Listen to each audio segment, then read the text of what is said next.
Cześć, tu Snafi. Witam na moim kanale. Ruben Amorim został zwolniony z Manchester United. Taka wiadomość gruchnęła dzisiaj rano, w poniedziałek, 5 stycznia o poranku. Wszystkie media angielskie trąbiły o tym na lewo i prawo. No to co, 3, 2, 1, zaczynamy!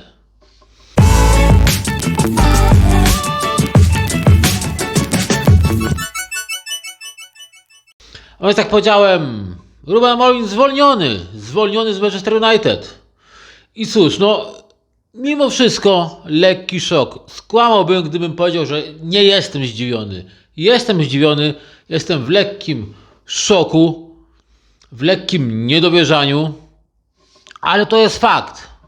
Fakt jest, że Rubena Amorima z nami już nie będzie. No i cóż, jak do tego doszło? Gdzieś czytałem już, nie wiem czy to jest prawda, że podobno już taką decyzję podjęto przed meczem z Leeds, że zarząd podjął taką decyzję. Jak wiemy, on nie został zwolniony ze względu na miejsce w tabeli i tak dalej. On został zwolniony z zupełnie innych przyczyn. Raczej z podobnych, jak został zwolniony Maresca z Chelsea. To były kwestie względem różnicy zdań między zarządem, czyli Wilcoxem i Rubenem Amorimem przede wszystkim. Różnica zdań na temat transferów, na temat prowadzenia klubu, wzmocnień. Gdzieś co rusz słyszeliśmy, że po prostu Ruben Amorim chciał na przykład transferu napastnika doświadczonego, ogranego w Anglii, a dostał Szeszko. Usłyszał, że raczej nie będzie jakichś większych transferów w styczniu. Podobno gdzieś tam Wilcox się wtrącał, nie tylko on, jeżeli chodzi o taktykę i tak dalej. No cóż, to my, kibice, mieliśmy prawo żądać innej taktyki, tak, żądać stawiania innych zawodników, żądać transferów i tak dalej, i tak dalej. My, kibice. Ale zarząd ściągnął trenera, wiedząc bardzo dobrze, że on gra systemem, jakim gra i on jest uparty i w tym systemie będzie grał. Dobrze wiedzieli o tym, ściągając go do Manchester United.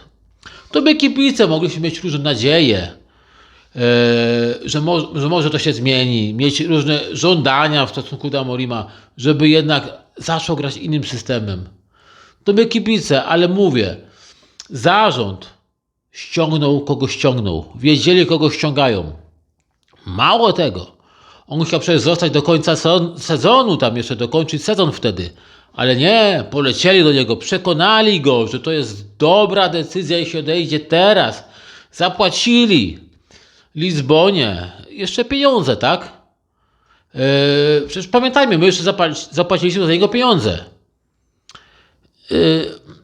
No i co? No i nagle zasady gry się zmieniły, nagle zapewnienia się zmieniły. No i nagle zaczęły występować różne tarcia pomiędzy zarządem a Amorimem. Mówię, my, kibice, mamy swoje prawa, inne prawa i mamy prawo oczekiwać tego czy tamtego, ale zarząd dobrze wiedział, kogo zatrudnia. I to oni go na to stanowisko ściągnęli. Oni go przedstawili nam jako długofalowy program, jakąś długofalową działalność względem klubu. No niestety ta długofalowa działalność starczyła na ile to będzie? 14 miesięcy? Nawet niecałe? Cóż, no to jest taki nasz klub. I kogo teraz zatrudnią? Co teraz będzie? Gdzieś przeczytałem, nie wiem czy to jest prawda, że zostanie na razie tymczasowym trenerem Fletcher, tak? Darren Fletcher. Natomiast przeczytałem, że on zostanie tym trenerem na 2 mecze. Na mecz z Burnley i na mecz z Brighton w FA Cup. A później klub zatrudni kolejnego tymczasowego trenera, który poprowadzi drużynę do końca sezonu. No ludzie, kochani, no ludzie, jak to brzmi w ogóle? Czy to jest poważny klub? Jak to brzmi? Zatrudniają trenera tymczasowego na 2 mecze, żeby później zatrudnić kolejnego tymczasowego trenera? No ludzie. To jest klub groteska normalnie. To się staje klub groteska. No jak to brzmi? No ja to czytam i ja mam nadzieję, że nie wiem, że no to gdzieś to jakaś plotka dziennikarska czy coś, to nie wiem, to albo już zostawmy tego Fletchera do końca sezonu, albo od razu zatrudnimy kogoś, tak? Kto będzie na stałe, a nie będzie kolejnym tymczasowym trenerem. Gdzie ten klub podąża? W jakim kierunku podąża? Ja rozumiem. Ta jeszcze ostatnia konferencja prasowa dolała oliwy do ognia. Ruben Amorim powiedział swoje, tak, wyraził się na temat i transferów i wszystkiego, tak, na temat swojej roli w drużynie, tego, że on jest menadżerem, a nie trenerem. Czyli dawał do zrozumienia, że po prostu no nie bardzo zarząd się z nim zaczął liczyć, jeśli chodzi o wpływ na kadrę meczową i wpływ w ogóle na kadrę klubu, tak? Na kadrę drużyny. No niestety, no to prędzej czy później musiało do tego dojść.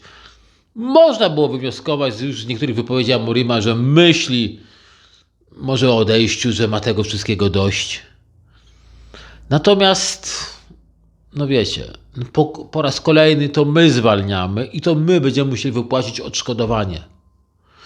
Ja wiem, Amorim kiedyś powiedział, że on odejdzie, on nie będzie żądał żadnych tych odszkodowań. Jak ktoś uzna, że się nie daje, to on odejdzie i nic nie będzie żądał.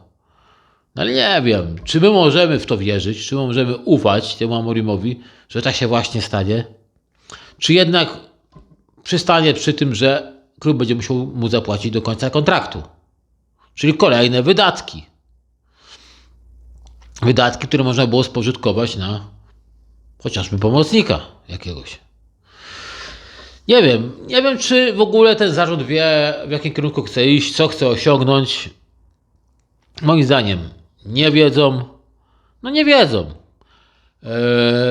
Bo jak zwolniliśmy Ten Haga, zatrudniliśmy Ruda Van Nistelrooya tymczasowo, który całkiem nieźle wyglądał i który naprawdę miał dobre wyniki, tak? Miał dobre wyniki z drużyną.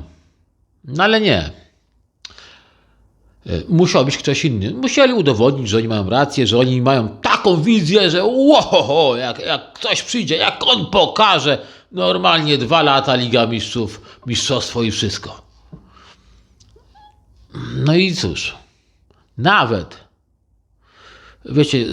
jeśli Ruben Amorim tego Ruda Van Nistelrooya nie chciał u siebie w sztabie, to można było go zatrzymać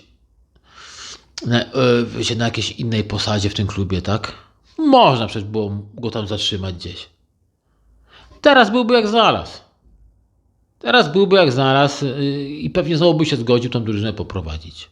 Tylko trzeba mu ją dać poprowadzić dłużej. On naprawdę miał dobre wyniki. Natomiast teraz my nie wiemy, kto przyjdzie. Nie wiemy, jaki jest plan. Mówię, na razie jest plan, z tego co piszą, 2 tymczasowych trenerów. Mówię, to jest jakaś groteska. Teatr komedii. Tak się nie prowadzi poważnego klubu. Wzorowanie się na Chelsea to jest błąd. Moim zdaniem to jest błąd. Wzorowanie się na modelu Chelsea. No na razie się wzorują, bo równie zwolnili trenera, tak? Tak jak zrobiła i Chelsea. Także zobaczymy, co z tego wyjdzie. Natomiast mówię, to jest sensacja dnia, to jest szok mimo wszystko, że jednak się do tego posunęli. I zwolnili trenera w takim, a nie innym momencie. No cóż, fakt faktem, przegraliśmy sporo meczy, które powinniśmy wygrać. Może nie przegraliśmy, a zremisowaliśmy, tak to mówimy, ale te remisy były jak przegrane. Te mecze powinniśmy byli wygrać, nie wygraliśmy. Mówię, były różne tarcia, ale mówię, to my, kibice, mieliśmy prawo wkurzać się na styl gry, na to, jacy zawodnicy grają, jak grają, ile bramek strzelają, jak tracą bramki. My, kibice, mieliśmy do tego największe prawo, a zarząd po prostu wiedział, kogo zatrudnia. Wiedział, jak ten trener będzie grał. To oni go nam tutaj wcisnęli i wmawiali nam, że to jest trener na lata. Zarząd. Teraz tak, odszedł trener, zarząd pozostał. Zarząd powinien przede wszystkim uderzyć się w pierś, nie wiem, wygłosić coś, jakieś oświadczenie, nie wiem, powiedzieć kibicom, sorry, pomyliliśmy się, nasza wina, pomyliliśmy się, chcieliśmy dobrze, wyszło jak wyszło. Natomiast, nie wiem, w tym momencie oni znowu powiedzą, że no, oni wiedzą najlepiej i będą chcieli to udowodnić i znowu nie wiadomo, kogo tam zatrudnią i będą znowu nam wmawiać, że to jest projekt na lata. A czy na lata będzie, to się okaże. To się jeszcze okaże. No cóż, mówię, no wszyscy byliśmy wkurzeni na Amorima za wyniki, za to, jakie osiągaliśmy wyniki. No ale to tak, po części Amorim, po części piłkarze, którzy no, raz się angażują bardziej, raz słabiej. Nie wiem, czy na to miał wpływ Amorim, czy nie miał na to wpływu na podejście zawodników do danego meczu. Natomiast mówię, to nie za wyniki odszedł Amorim i dobrze o tym wszyscy wiecie. On odszedł z zupełnie innych powodów, tych bardziej zakulisowych. No i cóż, przed nami mecz z Berlin w środę. Prawdopodobnie pod wodzą Fletchera, później Brighton, a później się okaże, czy dalej Fletcher zostanie, czy będziemy szukać kolejnego tymczasowego, czy może w końcu znajdziemy kogoś na stałe. Ja już bym radził się przeprosić z Runem Van Nistelrooyem lub Ole Gunnarem Solskjaerem. Przeprosić się z nimi, może się zgodzą, może przyjdą i poprowadzą ten zespół. Poprowadzą ten zespół, ten zlepek drużyny, no bo to jest zlepek drużyny, no. To nie jest solidna drużyna, która może mówić, że no realnie chcą walczyć o Ligę Mistrzów, gdyby grali w tej Lidze Mistrzów, realnie by tam walczyli o jak najlepsze miejsca. To jest zlepek zawodników i w zależności jak się to ulepi przed danym meczem, no tak wyglądamy. No i cóż, to było na tyle. Piszcie w komentarzach, co wy tam sądzicie, jak wy to odbieracie. Może macie inne spojrzenie na to wszystko niż ja. Może myślicie inaczej. Mówię, my kibice mogliśmy mieć inne widzenie, inne poglądy, ale to jesteśmy my kibice, a zarząd jednak może więcej, może zrobić więcej i jakoś gdzieś to wszystko pękło. Także lajkujcie, subskrybujcie, jeśli tego nie lubicie, a podoba wam się to, co robię. Trzymajcie się, na razie, hej!